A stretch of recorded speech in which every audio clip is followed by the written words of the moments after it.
तो hello sir, कैसे हैं आप लोग? उम्मीद है सब अच्छे होंगे। और आज बात करना है तीन टॉपिक का। तीन टॉपिक, एक एम्बुलेंस को बुलाने से पहले कौन सा स्टेप लेना चाहिए, एक हॉस्पिटल में जाने से पहले कौन सा स्टेप लेना चाहिए और क्या चीज़ें कैरी करना चाहिए ताकि भागम दौड़ और फिर पेशेंट को भी तकलीफ ना हो। तो प्लीज़ सब्सक्राइब कर लीजिएगा और बेल आइकन को ऑल पर सिलेक्ट करके रख दीजिएगा और वीडियो को हो सके तो शेयर भी कर दीजिएगा।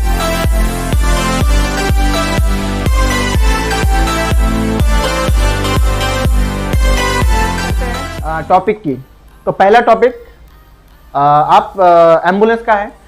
जो कभी कभी ऐसा होता है कि आपने सुना या देखा तो होगा ही कि कभी कभी कोई इंसान अचानक से बहुत ही ज़्यादा सीरियस हो जाता है, या तो उसका बीपी डाउन हो जाता है या फिर उसका शुगर लेवल भी लो हो जाते हैं। ऐसे वक्त में पेशेंट बेहोश हो जाते हैं और सही टाइम पे अगर उसका ट्रीटमेंट नहीं हुआ तो उस पर जान जाने का भी खतरा बने रहता है। हार्ट अटैक जैसा बात हो तो आपको कौन सा एम्बुलेंस बुलाना चाहिए। तो बात करूँ आपको एम्बुलेंस का कितने कैटेगरी होता है। तो बाय रोड की बात बेसिक एम्बुलेंस, कार्डियक एम्बुलेंस और हर्ष एम्बुलेंस। तीन कैटेगरी एम्बुलेंस होता है, बेसिक एम्बुलेंस, हर्ष एम्बुलेंस और कार्डियक एम्बुलेंस।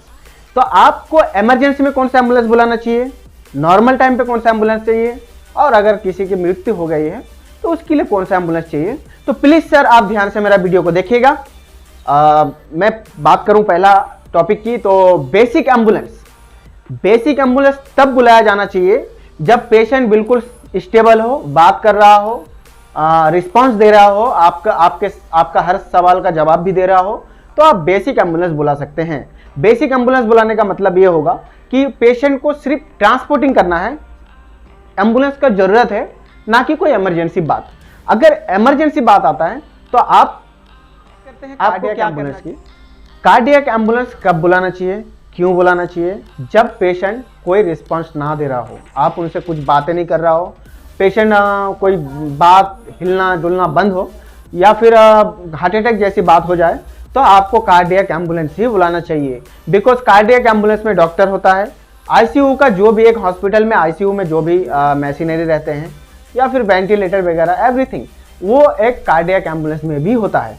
तो आप कार्डियक एम्बुलेंस तब बुलाएंगे जब पेशेंट आपका कोई रिस्पांस ना दे रहा हो, आप बात ना करें, बीपी कभी कभी लो भी हो जाते हैं, हाई भी हो जाता है, ऐसे में बेहोश हो जाता है पेशेंट, और शुगर लेवल भी कम हो जाने पे बहुत पेशेंट बेहोश हो जाते हैं।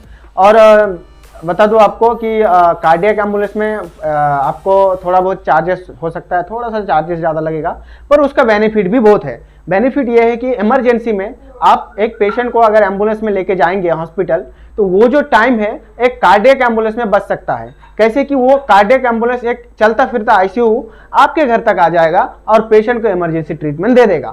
तो वहाँ पे एक कार्डियक एम्बुलेंस बुलाना चाहिए। और बात करें और हर्ष एम्बुलेंस की, तो हर्ष एम्बुलेंस के लिए आपको अगर समझ लीजिए किसी का मृत्यु हो जाए या फिर कोई डेड बॉडीज वगैरह है जहाँ उसको अगर कहीं एक जगह से दूसरी जगह ट्रांसपोर्ट करना है, तो हर्ष एम्बुलेंस को बुलाए। उसमें आपको जो है इंसान मृत्यु तो बात करते हैं सर हॉस्पिटलिटी में।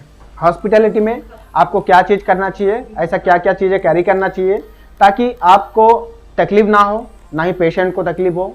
भागम दौड़ करना पड़ जाता है कई बार, तो वो चीज़ें से बचने के लिए मैं आपको जो जो बता रहा हूँ आप प्लीज़ ध्यान से सुनिएगा और इस चीज़ों को आप आगे जाके फॉलो कीजिएगा। तो आपको और इमरजेंसी पेशेंट को सही ट्रीटमेंट मिल सकता है और आपको भी उतना भाग दौड़, आप समझ सकते हो कि हॉस्पिटल में जाने के बाद बहुत जगह कभी बोलते इधर जाओ, कभी बोलते उधर जाओ, तो ऐसे जगह पे भाग दौड़ करना पड़ता है।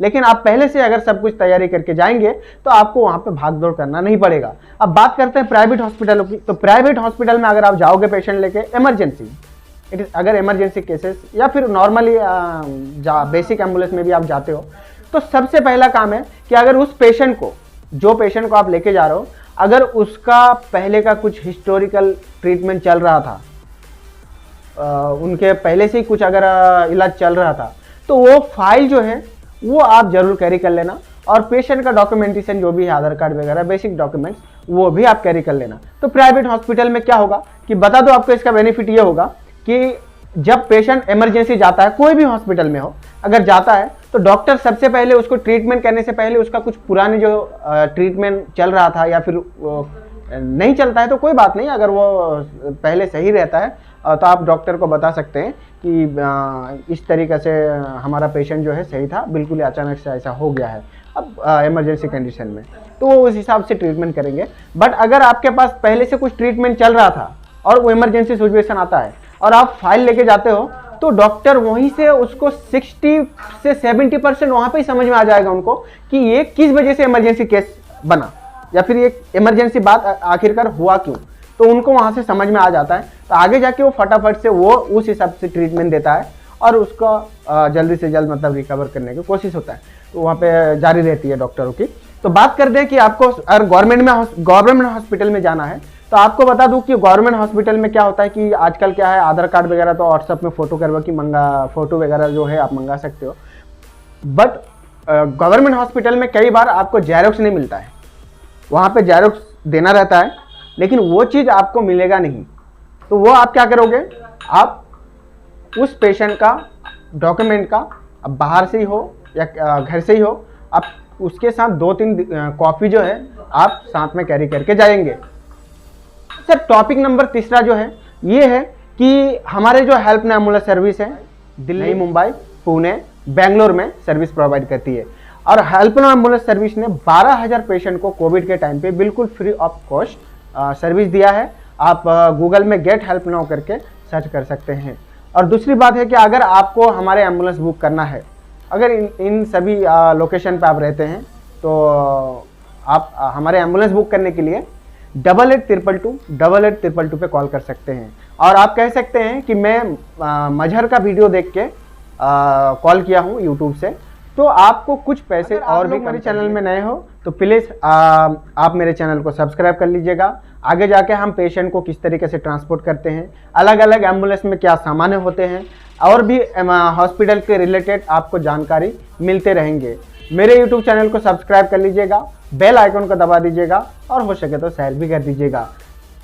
वीडियो में बने रहने के लिए बहुत बहुत शुक्रिया सर आप सभी।